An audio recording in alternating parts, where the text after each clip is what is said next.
Time now for sports on 104.7 The Cave. Here's Ned Reynolds. Mike, the intern, Ned Reynolds, in the studio Thursday morning.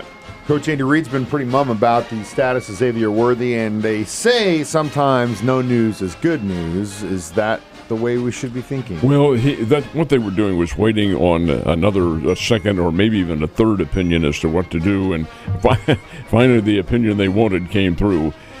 And Andy Reid said yesterday, right now, surgery is not a consideration for the repair of that dislocated shoulder. And rehab will be, and they're not putting him, this is interesting, they're not putting Xavier Worthy on the IR, which means that he can come back in 3 to 4 weeks, somewhere around there, if the judgment is that he can play. So that's a positive look. It certainly does help the receiving corps if he could come back. But, again, these are dislocated shoulders, and it's not just the shoulder that's out of place. It's the tendons and the ligaments and the muscle tissue and all that. It takes time to heal. Worthy's young, and he's an athlete, and he can probably do the rehab and get through it successfully. At least we hope that's the case. If he has to play with the brace on his shoulder, I would think that would be very cumbersome. But be that as it may, no surgery. There is a positive outlook for Xavier Worthy. All right. So, got some more college basketball. That's the wrong one. Yep. So, this weekend, of course, we're diving headfirst into the regular season of college football, and SMU's got a pretty interesting game, don't they? They do. They're here in town. This is the first ever Division I team to make an appearance in Division I. I'm talking about football.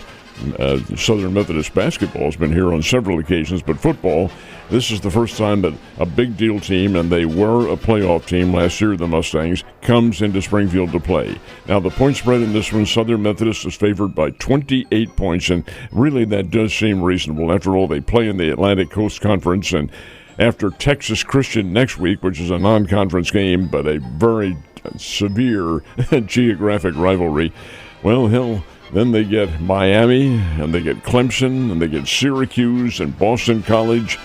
Notre Dame also plays an ACC schedule. At least they have 5 games, but this year Southern Methodist is not there. Georgia Tech is on it. They're playing big-time teams, and to come here to Springfield, that's a very big deal. It'll be Southern Methodist versus the Bears, and that'll be 2:30 on Saturday afternoon. I hope everybody's there. Hope it's a big crowd. Hope it's a big crowd. The weather is looking pretty good. Pretty warm. If you like sun in 96, that is. So Ned's going to be out there in his shorts, flip-flops, and probably not even wearing a shirt. All right, so you think the story with the college basketball players is beginning to become more common as gambling is at least becomes more commonplace across the United States? I don't think there's any question about it. And we do have another situation which cropped up yesterday. And this is a severe penalty these guys are paying. They probably don't realize it at their age, but this is what they've done. It is 2 players from Fresno State and 1 from San Jose State, which is a neighboring college. They have been expelled from school and from college basketball forever. They were found to have bet on their own games, and mostly what are called prop bets. They bet on themselves. That means they can control the number of points they have, or at least they hope they can, or the number of points they don't have, or the rebounds and things like that. Folks, that's dangerous. That is very dangerous. Now, how do you find this out? Well, unbeknownst to many who do gambling, there are monitoring devices that all of these books and bookies and bookshops and so forth, they have. And those monitoring devices pick up on bets that are really out of the ordinary, and then they call attention to it. And that's how these 3 kids were discovered. But think about this. They have been expelled from college basketball, one of the glory years of your life, forever. They cannot play. Will the NBA or any pro organization touch them? Probably not. That's a really, it is plain out and out stupid to have done that. I saw some figures on it yesterday. These 3 won $15,000 that they split. Think about how much that cost them in the future. Oh, come on. But hey, there's always a spot for them on the European basketball leagues, I'm sure, or maybe if they want to take a chance on that, yeah. Cardinals closed their 3-game series in Seattle and weren't really able to help the Royals at all, were they? Not at all. Lost all 3 games that the Seattle team won, and last night was a walk-off home run in the 13th inning.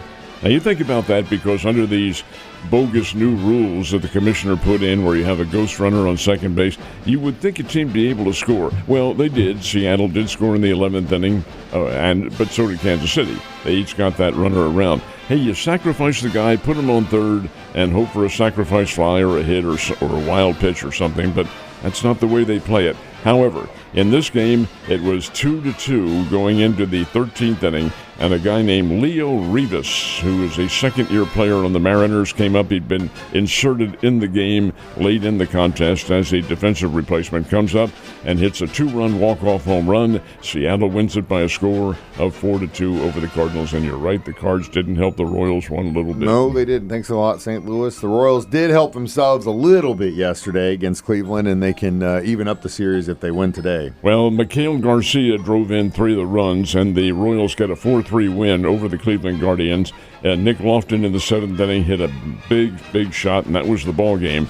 So the one-time Texas Longhorn flamethrower Pete Hansen had a very good night on the mound for in this ball game, and it's a win for the Royals, and they do conclude their series tonight in Cleveland. So it'll be the Royals and the Guardians again coming up tonight. Now here in town, the Springfield Cardinals took on the San Antonio Missions, and a loss by Springfield is rare.